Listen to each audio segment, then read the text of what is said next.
Okay, so welcome to our 11th episode of Puro Laro. Today is an interesting topic. Medyo muna tayo, shy away muna tayo sa video games. Ngayon, ito yung other part ng Puro Laro, which is board games. Local producer ng board game to. I think they've been at it for quite some time. Pero I can assure you that this is his creation. So we're gonna talk about today about Combatron and everything about it.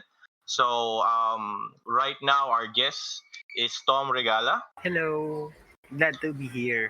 Simulan na natin So medyo hindi to familiar kasi ako personally ang last na narinig ko, this is very rare or probably uncommon for Filipino board game to come up with an original concept na would even rival yung mga nakikita natin sa mga board game shops like Ludo and Laro at iba pa. So, I mean, ano yung inspiration mo? Bakit sa tingin mo kailangan to sa market ngayon? Itong Combatron. Good question. Before I get to the Combatron part, quick refresher lang on what's going on. Board game community sa Pinas. It's actually a lot of attempts. Way back in early mid-2010s, there was this card game called Tailcraft. It's more of a story building set of cards that you build stories out of them.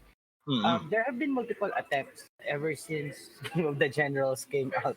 Madami nang sumubok. Kaso, hindi sila, one way or the other, they did not penetrate the psyche of the market that much as video games did.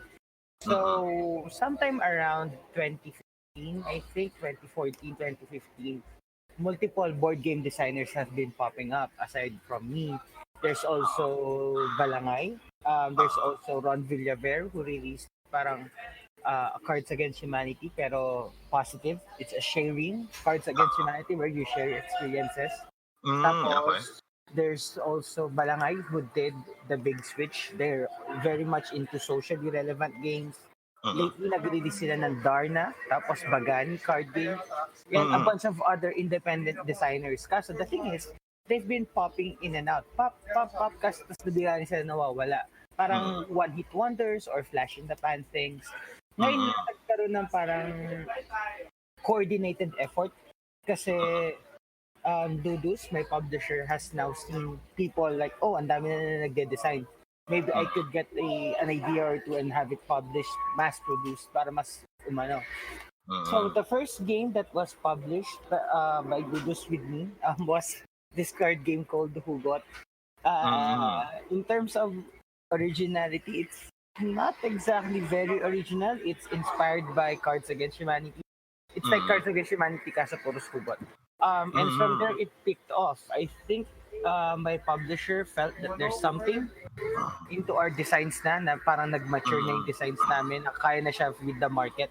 So he started looking into ways to expand the market. Kasi when you think about it, there's only so many players playing board games dito sa Pinas. And not every one of them is willing to buy games. Kasi may board game ka face naman, right? Why would you even go? Why would you even buy a copy if you can just go there and play? So ang general direction ng Ludus sa namin, in general, is why would you even focus on those dudes playing games when you can focus on all the other dudes not playing games? Unlaking demographic on aka the everyone else. So yung mga games namin usually more in my end, more pop. So Hugot is pangmasa. Combatron is also pangmasa as well. But at the same time, we also have to please gamers. Kasi pag naglabas kami ng game na mema lang, it's not gonna fly, it's not gonna last long, it's not gonna be sustainable. So we have to strike a balance between making it accessible to those who don't play games, but enjoyable to those who do play games. Ayun. Magandang magandang lesson yun.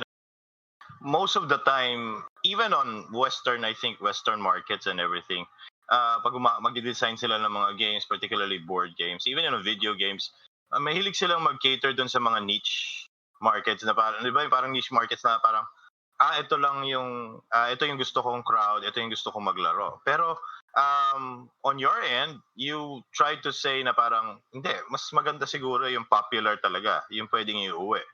Kasi I could remember one of the most popular game back then na created ng Pinoy is even a hindi naman plagiarism to the point, pero talagang ginaya siya sa Monopoly, which is yung Millionaires game. Pero binibili, di ba? Binibili to tapos inuuwi kasi yun yung available. Mas available siya kaysa sa Monopoly. So, are we seeing this type of what do you call this, availability pagdating sa sa games? Kasi you also created Hugot, di ba? Yes. Oh, so yung when it comes to this new one, which is Combatron, are we seeing this as mas mapopulate na mga board game shelves versus yung international? Kasi medyo mabigat yung distributor na yan. Ngayon, Monopoly is, before, bihira ka makakita ng Monopoly game. Ngayon, iba-iba na, even the other versions are available today na market. Medyo nag-research sila ng market and all that. So, ito yung mga magiging tawag doon, kalaban niya. Would you think na parang, would you overpopulate also yung mga shelves and everything pagdating sa... Of course, we can dream, like Patron in every household. We're not, honestly, we're realists here. We're not expecting a lot, it's not gonna be super popular. If it was, we'd probably wonder what happened to it. Okay. But the thing is, like what you said kanina, niches yung dinidesign, like other people, internationally, they design board games or video games targeting niches. It's because there's enough market. Even if it's a niche market, there's still a big market to justify costs. Dito, wala eh. Like kahit popular na, pahirapan pa rin. So, we're trying our best to do that. However, we're also aiming globally. Ang design is ang parang hindi man core mission vision. Parang ang goal namin is to make games that you and I can play. Pero ang approach is we think globally but we act locally. So what we do is kahit yung design namin is pang Pinoy, pag translate mo siya in English, pag ginawa mo siya ng English rulebook and everything, pwede mo siyang iba to outside and it's gonna survive. I'm not sure if it's gonna thrive kasi ang dami ng games in the market. Last year, there were like, 3,000 games na nirelease worldwide. So we're talking about like 10 games per day, which is big. So what more pa ngayon? So I'm not, we're very hopeful, but we take it with a grain of salt. We try to know our market. Pero I'm confident that with the way that Combatron is designed and delivered, it's gonna make a mark here and hopefully someone from the outside might notice. Imbis na tayo lumabas na, hey, publisher game. Malay mo, di ba? Someone would see, oy, the Philippines has this really interesting game. I wanna go get it. Di ba? Masarap pakinggan pa ganun. Oo. So since na-bring up mo na yung Combatron and what it's aiming to do. Ano ba talaga tong Combatron? What is the background on this? Ano ba talaga yung paano nyo ginawa to? What is the story behind it and how do you think board gamers will actually be interested in, or gamers in general? Cool. Combatron is a comics by Sir Berlin Manalaysay. It ran in Funny Komiks way back in our 1998. So somewhere along the line, it got discontinued. It got discontinued as nagkaroon ng token ending, which left fans na bitten. And then cut 1 decade later, syempre, nostalgia is making a comeback. Tapos lumabas si Sir Berlin sa tapatan ni Tonying. One day, Sir Fred, my publisher, PM'd us kasi we're in a group chat as a bunch of designers. And then he's like, oh guys, sino sa inyo nakakilala ay Combatron? And ako, I literally grew up with Combatron kasi sa Funny Komiks, iniipon ko yung piso ko kada isang araw, tas kada Biyernes, binibili ko yung comics. So I kind of freaked out na, you don't mean we're gonna get it? Are we gonna get it? And then Sir Fred is like, oh yeah, we're gonna get it. But it needs to be like this. Tapos nagbigay siya ng specifications ng game. Kasi currently, the market is not that friendly to big games eh. So he just wants it. I want it to be a micro game. I want it to be like just this much cards. Make a complete game with just this much cards. And I was like, okay, I can do that. The next day, nag-submit ako ng idea sa kanya. We cleaned up a couple of issues, and more or less, Combatron, the card game, was born. Now, the tricky part is getting artists to do it. Sir Berlin was more than happy to help. He was really stoked, excited siya na someone is making a game out of it.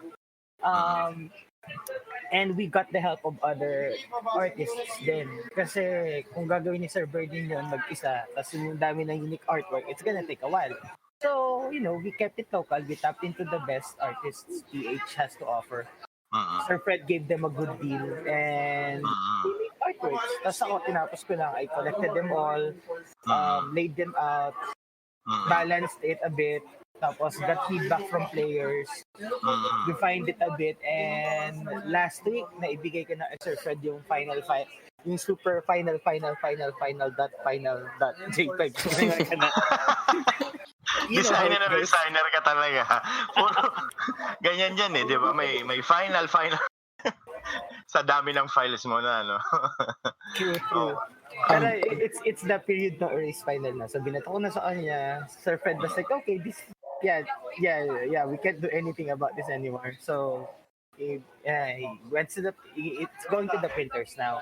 So, projected to be released by end of October in ESGS.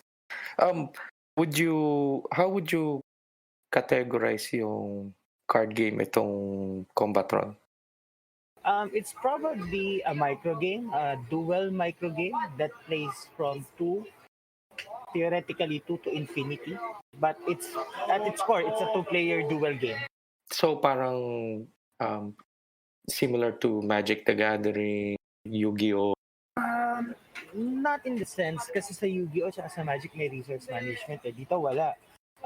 It's at the simplest words I could put it, it's like rock, paper, scissors, lasers, pop, cards.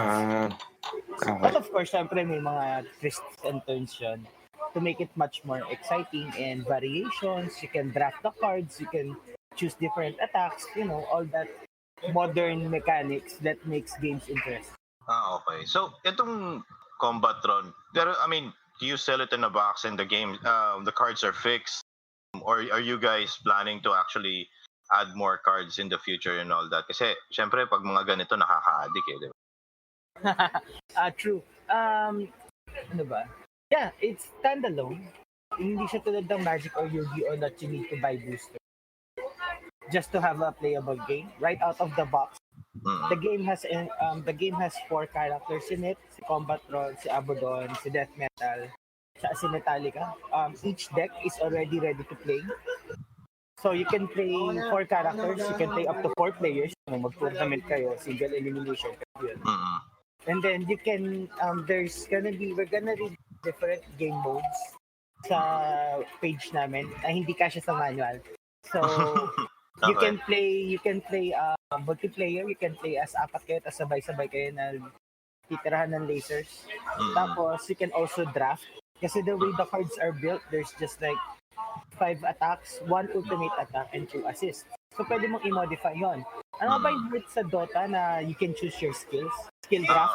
Parang ganon. Okay. Ayun. So, and since it's just a bunch of numbers and 2 assists, expansions are easily created. There's already an expansion underway kasi we only covered like half of the comic. The other half will come in the expansion, including the mode where you fight the big boss, Megadeth. Para siyang arc enemy mode sa Magic na there's this one big boss. Tapos lahat kayo atake sa kanya. And not just that, we aim to make it sustainable then to other people. For example, the artists that I mentioned, they're actually inspired by Combatron then, and they made their own comics na mecha. So I was like thinking na, hey, baka gusto nyong gawing expansion yung mga card yung mga series nyo. Tapos isasama natin dito sa Combatron para yung mga robots nyo makipagbakbakan sa mga robots si Sir Berdin. They were so stoked. Like, oh, sure, it will be an honor. Mixed universe na. Oo. Bakbakan universe.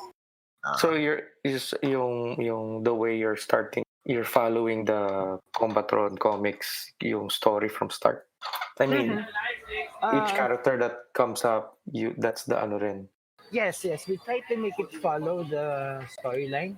Kasi one of the characters, spoiler alert for 2 decades ago, one of the characters na nandun sa usual box namin is already dead. Pero hindi ko siya sinama dun kasi may mga, to entice comic fans as well, may mga character cards doon eh. Tapos sa likod nila may mga biography sila, parang 90s cards lang, di ba? Parang X-Men cards lang na dati. May mga konting biography sila. Pero hindi ko sinama yung kung ano yung nangyari sa kanila story.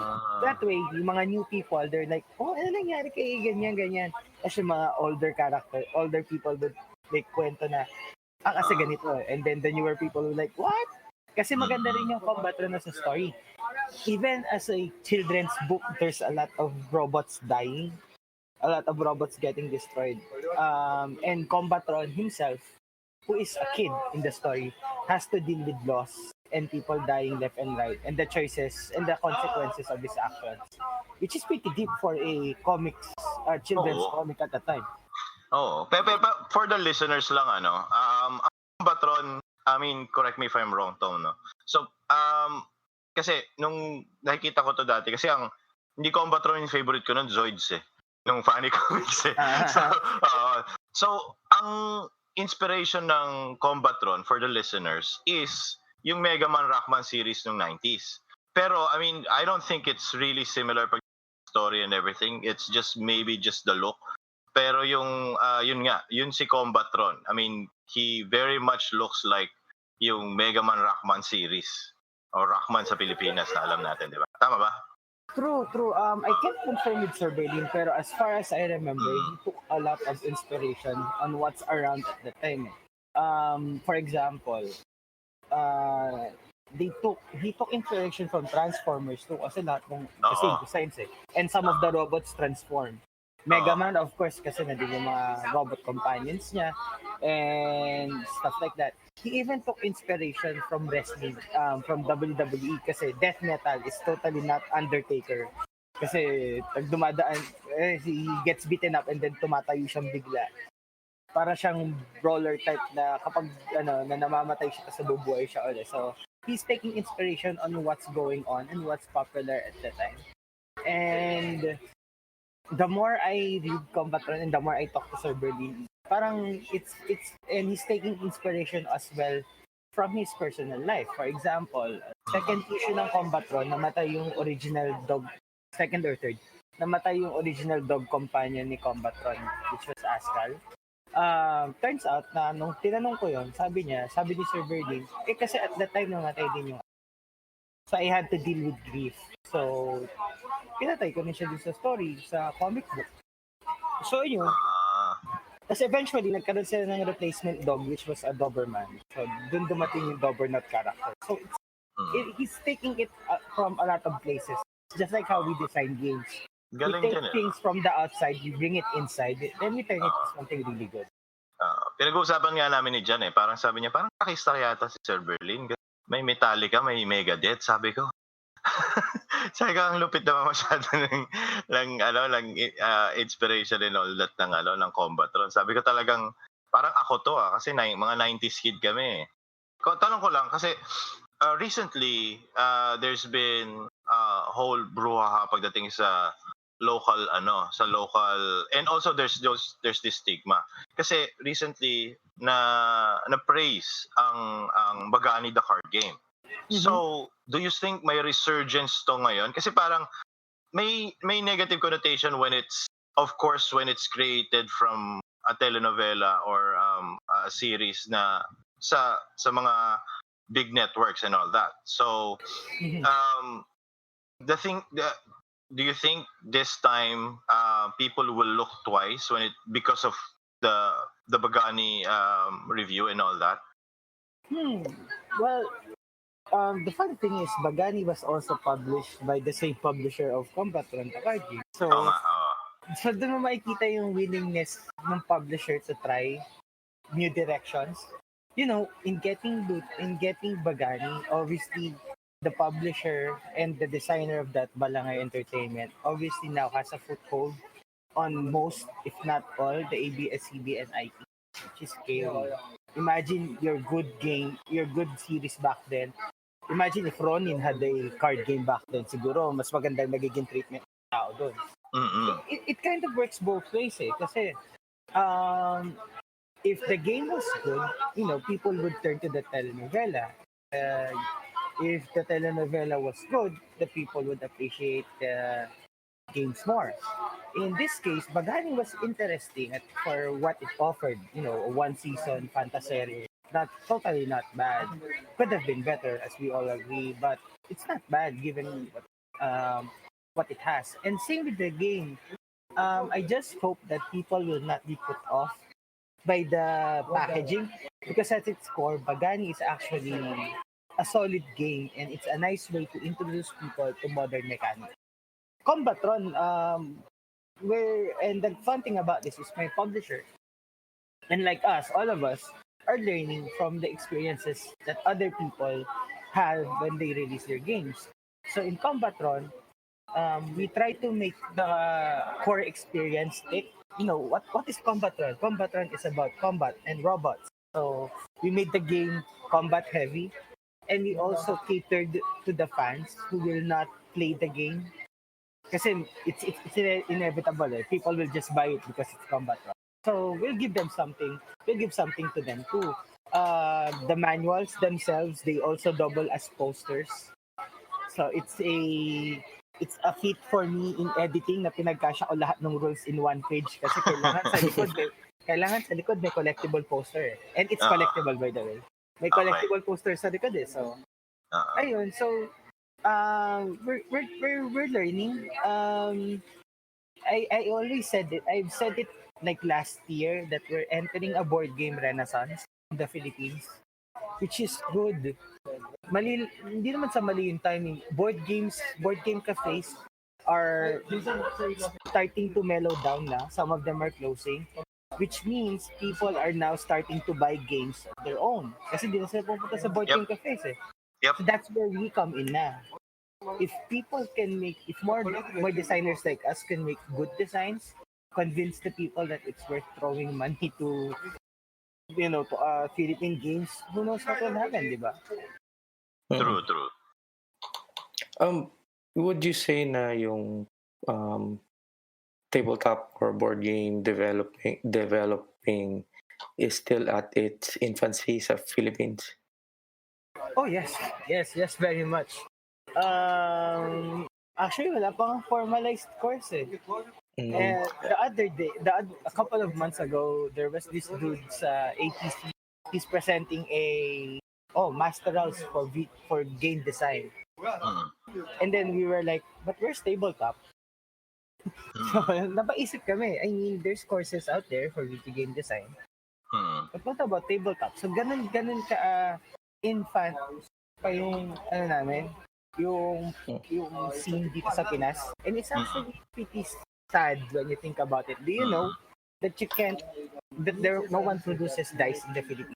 Like, walang pabrika ng pagawaan ng dice, not in import sa China. So, all the dice imported lahat yun? Yeah, or not that we know of that can produce in qualities and quantities that we'd like, in the price that we'd like. The box, nung nakita ko nga yung box ng Bagani, I freaked out. I was like, oh snap, may box. Kasi boxes are a big thing. A lot of printers here in the Philippines, they print cards good, but they don't print boxes good. Na yung box na tipo, you guys play Splendor. You played Splendor. So you get a box of Splendor, look at it, feel it, kasi in the Philippines, that's pretty rare. Bagani is the first game to have something like that. So, nakita ko yun, tears. So, baby steps. Tapos, yung card stock natin gumaganda na rin kasi we are forcing the printers to get better cards. Kasi nung original first couple of games namin, we're like, the cards are not that good. Printer goes like, kasi wala naman nagde-demand ng better cards ganun na. Sige. So, publisher goes in, I want to make 1,000 games or 2,000 games. Pero kailangan ganitong card stock. Siyempre si printer is like, okay, kuha siya, import siya. Dami. Quality gets better the more games are being made.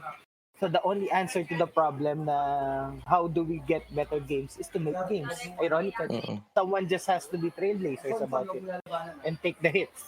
That's us. Di ba sabi mo walang courses or training or something for that? Ikaw, how did you come from, I'm sure gamer ka before start. How did you go from transition from gamer to developer? Ano yung mga first games mo? What made you think na, I can make games? First games, way back at elementary, nag-invento na ako ng mga games eh. Pero syempre, nothing serious. Sometime in 2015, one of the parts of my dreams was to have a board game cafe. Pero sabi ko, before I get a board game cafe, I need to design a game first. So nag-aral ako. So went to Board Game Geek, which is the go-to site for board games. Studied what's in there, visited board game cafes, tried to design my own game. My first game was a maid cafe game where you try to order food, and some people, your fellow players, steal the food from you, which is bad. So what you do is the next time you order food, you order something bad, hoping that they get it so that they die. So parang Okay ah. Medyo morbid pero okay ah. May mechanics na talaga siya. Kasi they're getting your food eh. So might as well order poison about it. Kaso if they didn't get your food, you're dead. So may pagka-bluff game din siya. Yep. So it was okay. I did it by myself, published by myself, printed by myself, had a printer printed by the way. But everything was done by me. Somewhere along the line, I ran into this group of fellow designers, a group. It's called Unpub PH. Unpub is a thing in the world where unpublished designers ng tabletop, they group together, they play test each other's games. Tapos, if they have leads about getting published, they share it to each other, and some games do get published.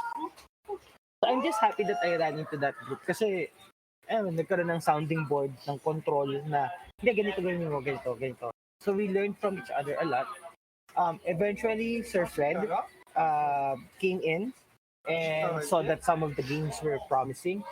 It took a while. Hugot was mass-produced 2017. So there's a lot. So between that time, there's a lot of games that came out. We play tested it. It didn't work out. It's an iterative process. Ikot-ikot lang design, decide if it's good or not. Then if it's good enough, pitch to Sir Fred. Tapos pag pumasa kay Sir Fred, yay. So Hugot was the first of my games to be approved. Combatron was the next, and then there's a bunch of other games pa na ginagawa namin. Not just me, but other designers too. And some other designers are actually pretty insane that they do it by themselves pa rin. There's this group, the Tandahana Project. They released a tabletop RPG by themselves. I was insane enough to release a card game by myself, but those dudes were much more crazier than I am. Mad props to them. Passion. Oo. And they succeeded. They're releasing their second edition sometime soon. Hindi sila naging one-hit wonder, which is amazing kasi they persevered eh. I'm not sure. I'm pretty sure that a lot of it has to do with them. But I'm pretty sure that part of it is also kasi nagwo-warm up na yung community natin sa board games and in local board games in general. Nice. Oo nga. I think it's very young when it comes to the board game design industry of the Philippines. I think from your words, medyo I think of it as more opportunity, like what you said, walang gumagawa ng dice dito sa Pilipinas. I'm already thinking, pwede kayo makapaggawa ng factory ng mga tagagawa ng dice, particularly mga 20-sided dice, yung mga 1D20, yung mga 1D, diba? Parang, it's more of an opportunity for other factories na, let's say, they've gone out of business and everything. So, siguro nagpiprint sila dati and everything, tapos wala na silang client. So, pwede sila mag-print for you guys na ganun. Sa akin, it's more of an opportunity rather than a sad issue for Philippine board game designs and everything. Kasi parang you can even imagine it kasi nga like you said, the best way to actually see or to have this board game renaissance continue, rather than a board game dark age for the Philippines, is talagang gumawa ng more games. And I'm sure there are other listeners out there that like Puro Kalaro page just because we mentioned board games. So this is actually the first episode that we're doing solely for board games right now. So I think it's more of getting you mentioned a lot of groups and everything, so we're gonna put the word out there, so para lang ma-inform ang mga listeners namin na karamihan puro video games and everything ang inaano would get into board games as well, particularly yung local board game scene.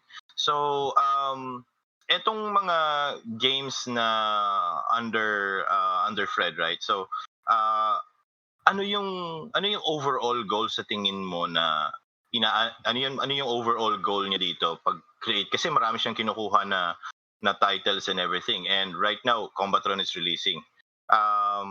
So ano sa tingin mong overall goal ng company in Sir Fred niya? I don't want to speak for him, pero Oo.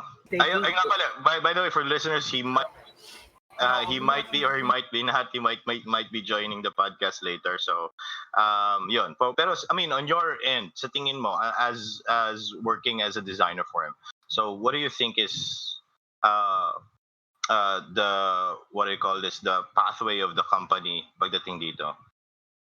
The pathway of the company for Ludus is simple: draw in more people. Unlike other designers that focus on the existing market or other publishers that focus on the existing market, Ludus's aim is to grab people from the outside, bring them in. Sabi nga nila, drag them to board game hell, parang ganun. So that's our goal as a group, to bring in, to increase the market by bringing. It's gonna be a parang virtuous circle eh. If we drag more people into the circuit, the market goes bigger, the market increases demands, we produce more, and we end up dragging more people. Tapos ikot-ikot na lang yan. Tapos lalaki na lang kami ng lalaki. Lalaki yung mga producers, lalaki yung mga publishers, lalaki yung mga designers, lalaki yung mga companies, like what you said, like that factory of cards. Lalaki sila ng lalaki kasi the orders are coming in.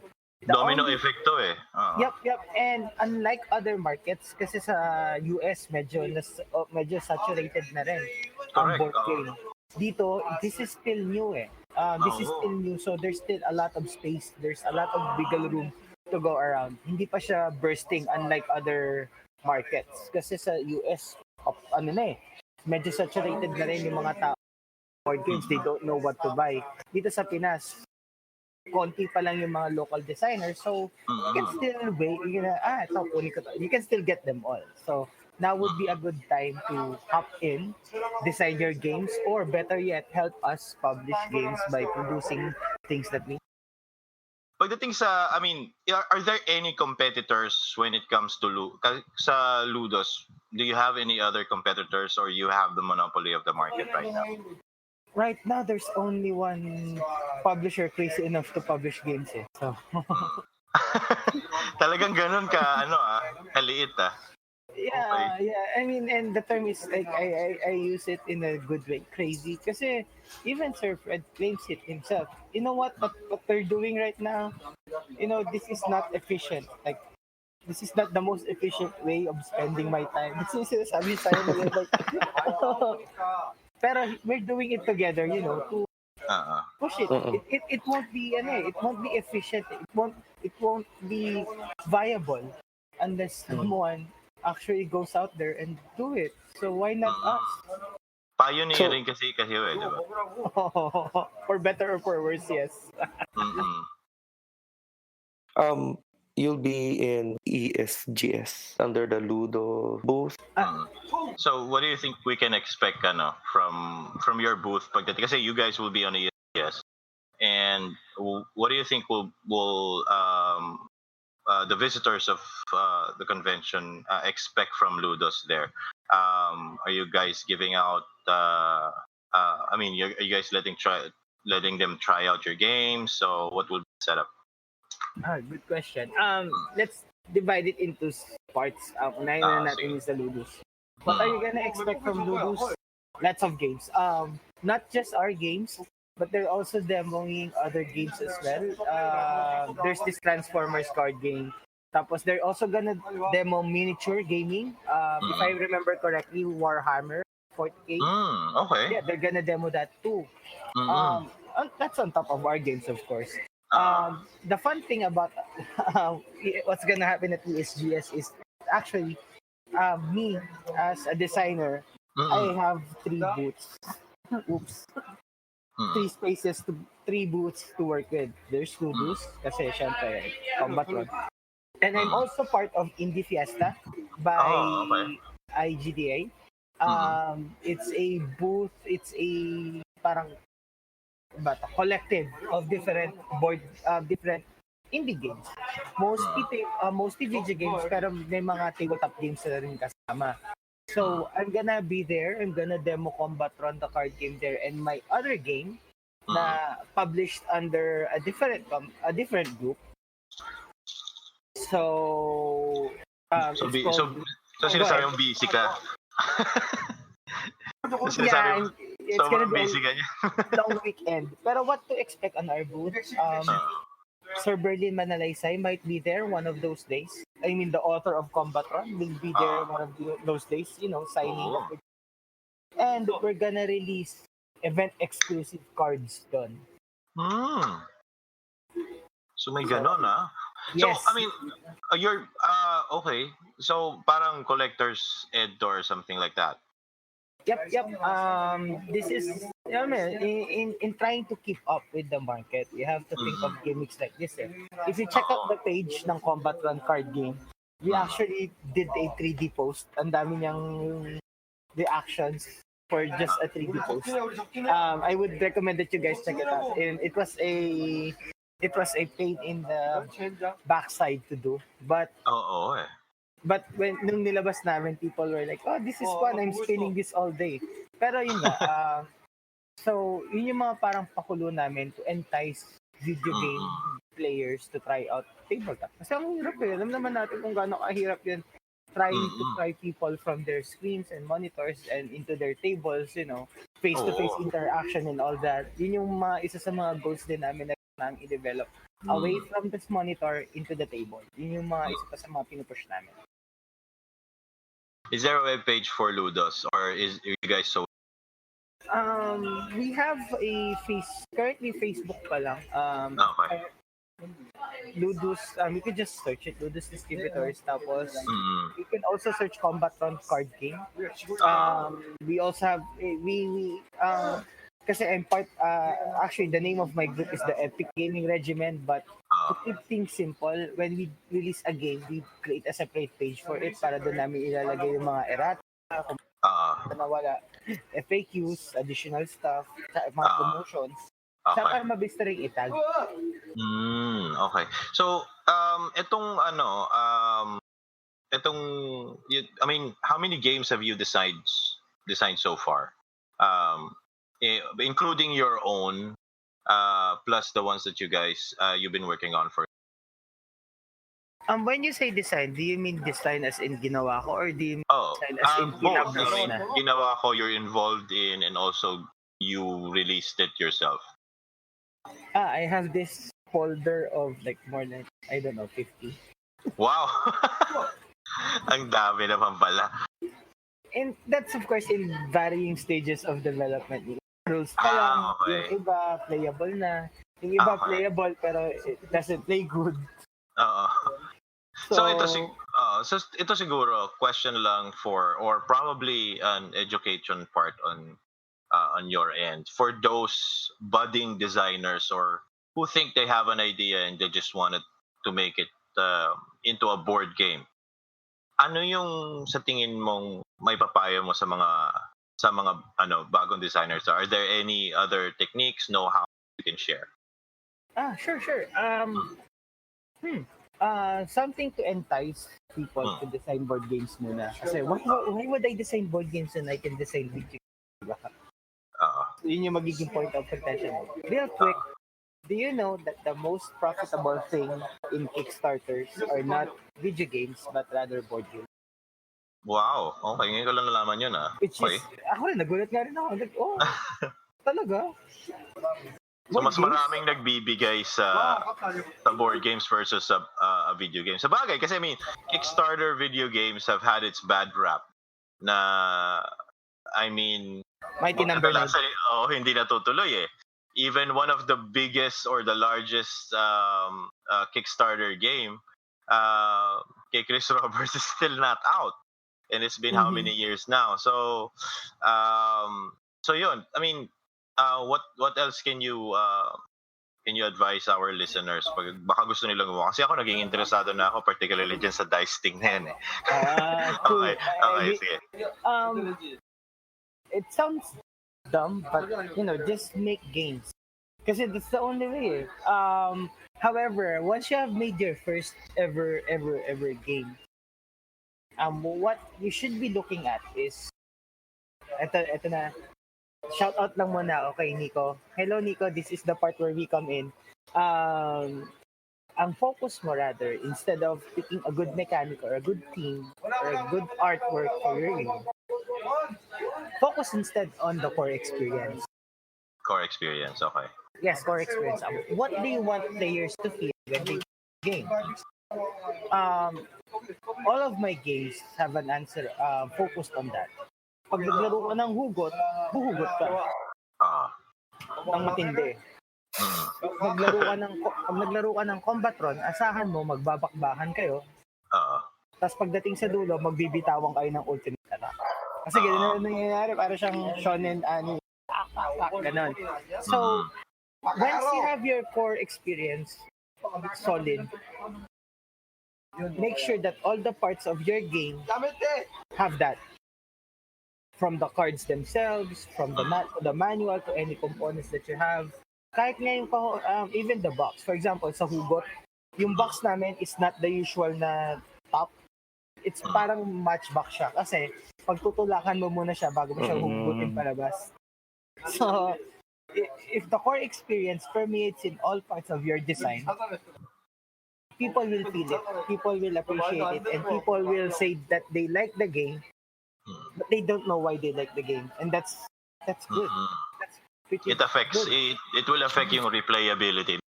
Kasi syempre, Yes. isa pa nga laro pa tayo, diba? Yep. That's another thing. If you are picking between a long game and a short game, try the short game. Try designing a shorter game. Kasi in our fast-paced generation, there's no longer time. Dito na dati na you can grind 20 hours just to get a sword. Diba? Hindi, you could do that. Ano yung pinaka-first na board game na nilaro? Ako? Hindi yung Millionaires eh. There's this other one, Tycoon. Ayun. Tycoon. Yeah, it's totally a copy. It's totally a rip-off of Millionaires game, which was a rip-off of Monopoly. Lupit PH Games yun. That was produced by Buhay board games. Tycoon was my first game. Na nagandahan ako dun sa fact na, hey, we're a business. But it tastes like Monopoly, but still, we're a business. Into the generals na, actually, ang ganda lang. Yun yung problema eh. Yung the people, the market, is only familiar with those games. Card games, yung mga Poseidons, Monopoly, Millionaires game, and its variations pala. And games of the general, and then there's Dama, so yun lang yung familiar yung mga Pilipino. So when they try something new, magpapasa ako ng card to the left? Or maglalagay ako ng card face down? Hindi, ayoko na, ginagamitan ng utak yan. It's like, ayaw mo? Pero yun yung interesting doon kasi we get to introduce people into new things. So it's just that we have to present them in a nice way. So yung challenge ngayon is changing the mindset ng average Pinoy gamer that's used to yung sungka at saka millionaires at saka ganun to these other forms of of board games. Kasi, di ba? There are board games na resource management, there's deck building. So you're saying na as of today, the mass audience hindi pa nila ma-appreciate pa yung ganun. Darna tried it. There was this micro game called Darna and Nawawalang Bato. Really simple. You just pass a card, you just draw a card and you do a card, card, play a card or shout Darna. And for some weird reason, people are still not digging it. Like, wow. So sobrang simple na yan. I know, that's the thing sobrang simple na yun. That's the catch Sobrang simple na yun for us, but not for them. Why? That disconnect, there's this disconnect between us designers and the target market that we still need to reach out to. Kinda like dun sa Jamie, no? Kinda like dun sa last episode natin, yung video game, local video game designer. It's when we ask na ano yung Filipino audience? Is it a Western type of audience?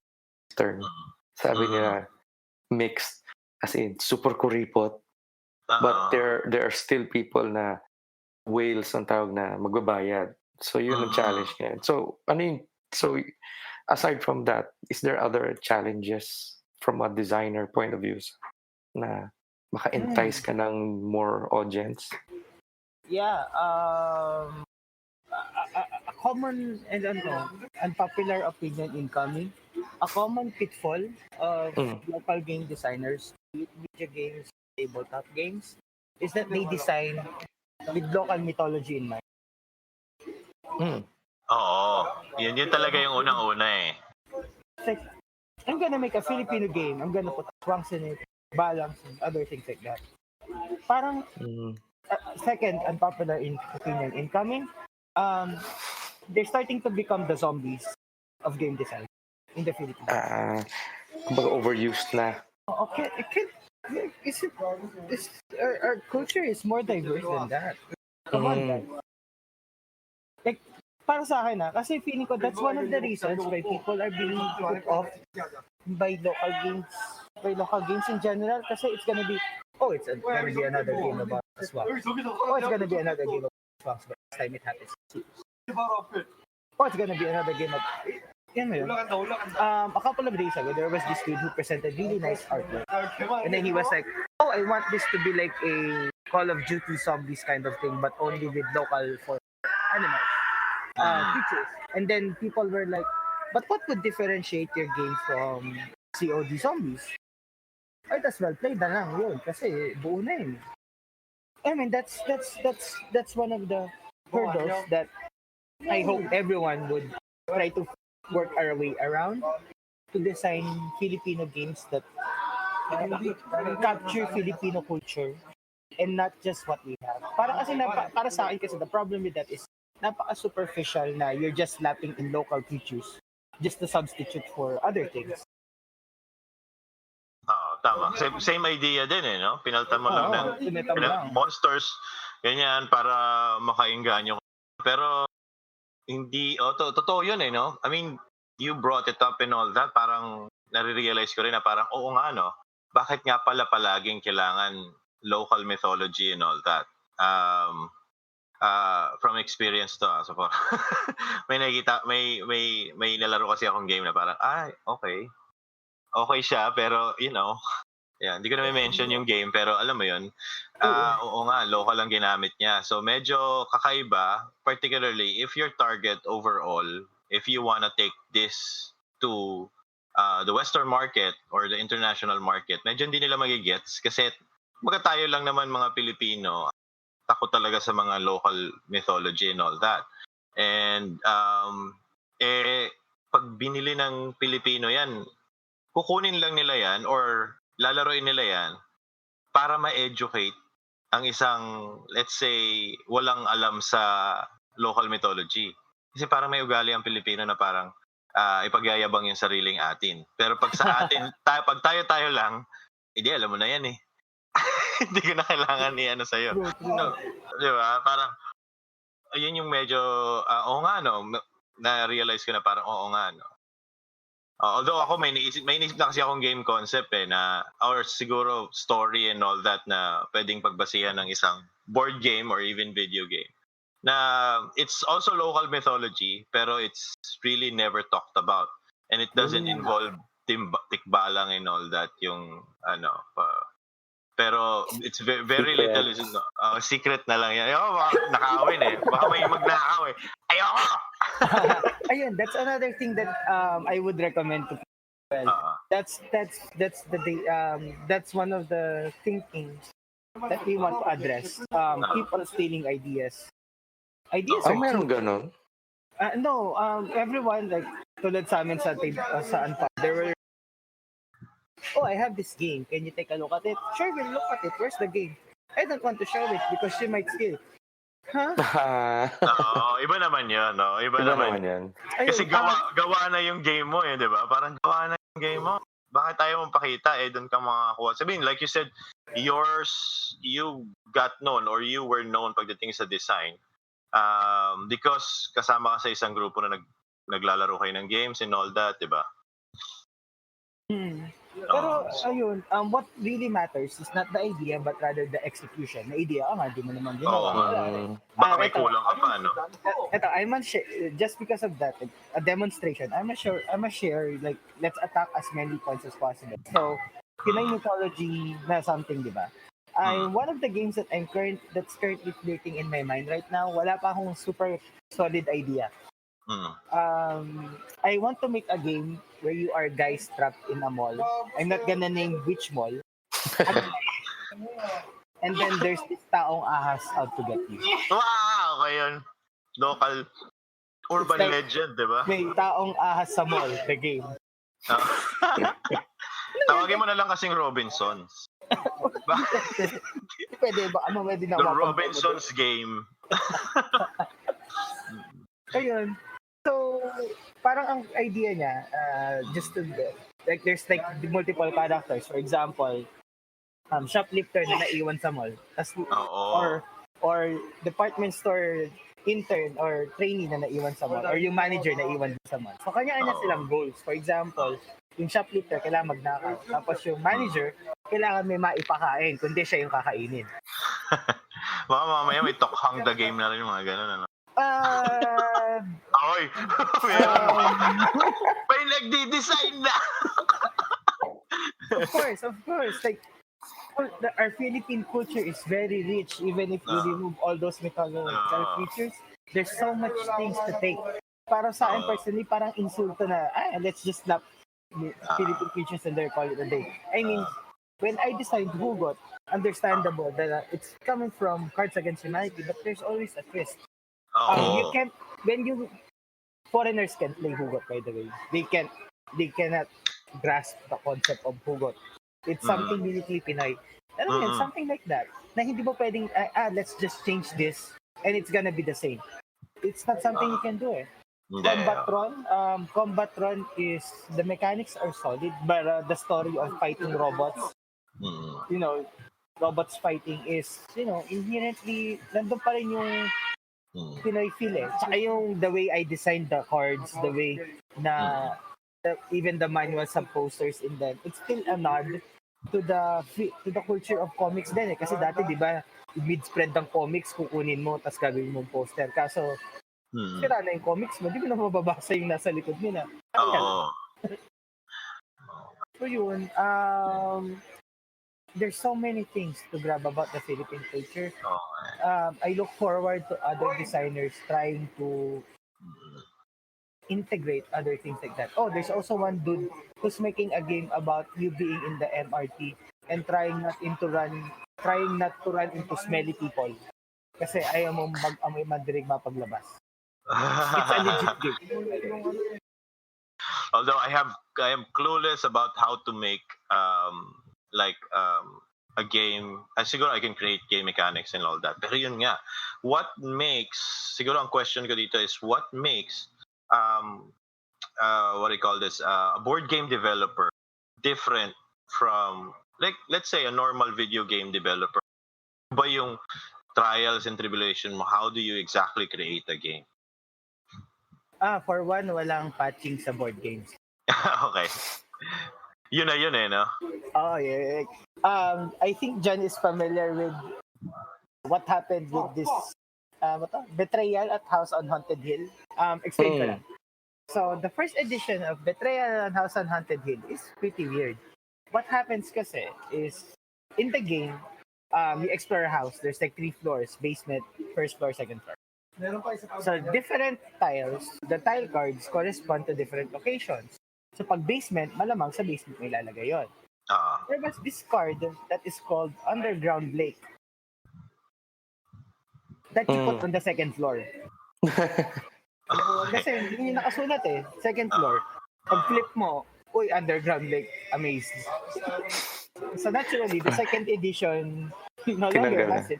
Tapos nasa FAQ. So what happened with the Underground Lake on the second floor? Tapos ang sagot mo sa FAQ, it was a typo. It was a mistake. Get over it. So that's one of the things that we need to that I think that's one of the things that differentiate us board game designers than versus video game designers. We need to be much more Careful, considerate of all things. Meticulous ka no? Yep. Also, iba yung senses na hinahandle namin.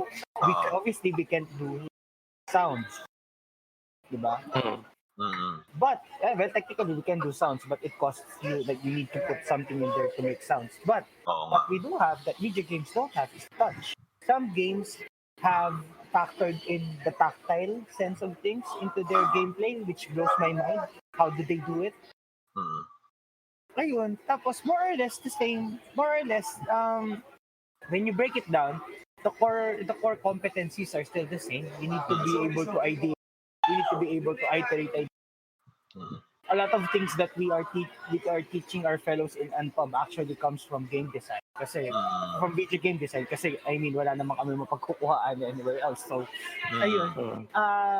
But kasi, lagi ko sinasabi, when you think about it, what is a video game but a board game that is just automated? Given time and enough resources, we can make a board game out of any video game that tastes the same. It just takes a while to, kasi i-check mo siya in lots of tables at stuff, but it's doable. Medyo kasi yung mga systems in place, pagdating sa, what do you call it, sa video games, is subtle.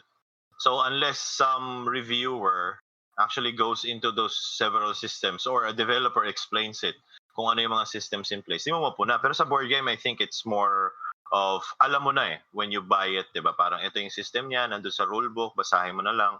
So, medyo mas transparent siya versus a video game that could insert several systems na hindi na napapansin ng player kasi, let's say, on an MMO, maraming systems in place, pero ang napapansin lang kasi ng player is parang yung controls lang, parang, ito, ganyan, di ba? So, tama dyan, di ba? Parang, ang healer has a different system base versus like a tank or something like that, di ba? True.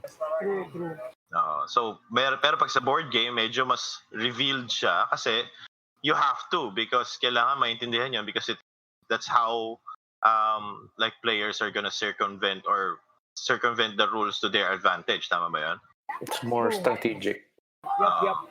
Also, another thing I noticed is the market in board games are more unforgiving of copycats or the themes of games. Yung mga similar.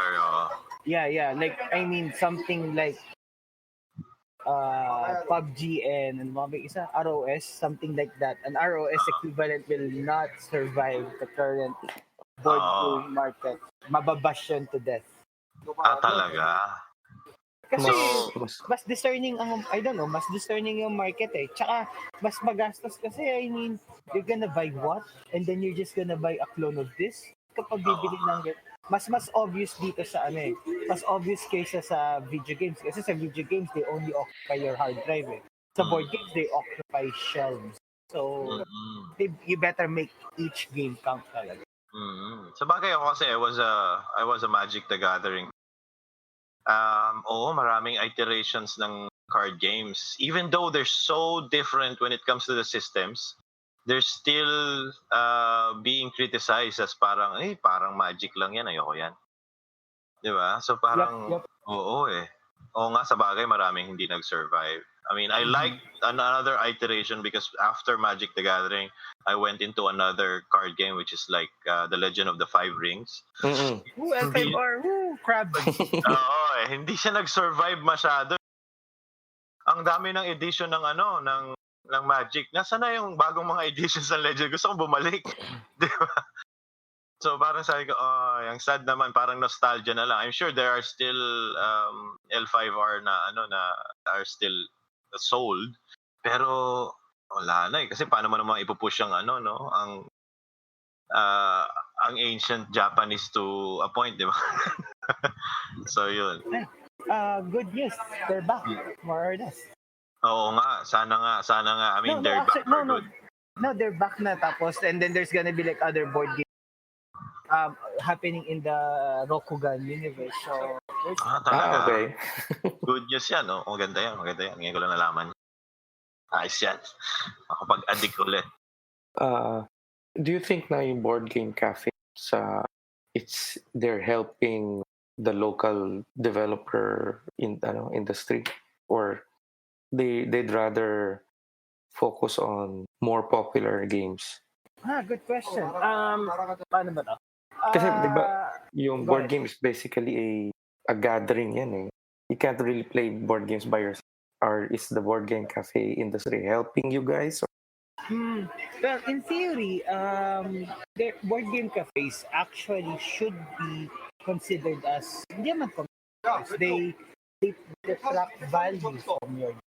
Kasi by your game there. However, in the first place, they already bought something. The board game cafe something that's that's already something.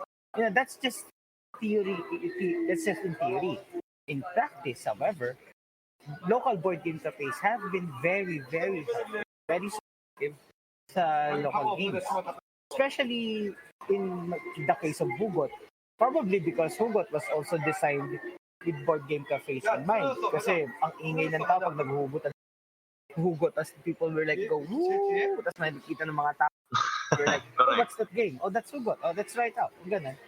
So, that's another thing. When you try to design games, try to design not just for the players but for other people being affected by your game. So, yun. So, obviously, so maganda siya sa board game cafes kasi likas naman sa board game cafes, medyo maingay ng content. That's understandable. And it's an attention-gathering game eh. Kasi, other games too, Darna is really nice pag sumisigaw ka ng bato, that attention. Di pa ba? Yun. So, board game cafes have been very helpful. Kasi they understand the struggles that we go through. More so than anyone else. Kasi alam nila yung mga presyohan eh. Kung magkano yung mga board games na ganito, gano'n. Tapos binibenta namin yun sa amin at competitive prices. So, nakikita nila na, wow, naglalaslas tong mga to. This is pretty hardcore. So, they throw in whatever they can, support, they promote, they also sell the games if ever.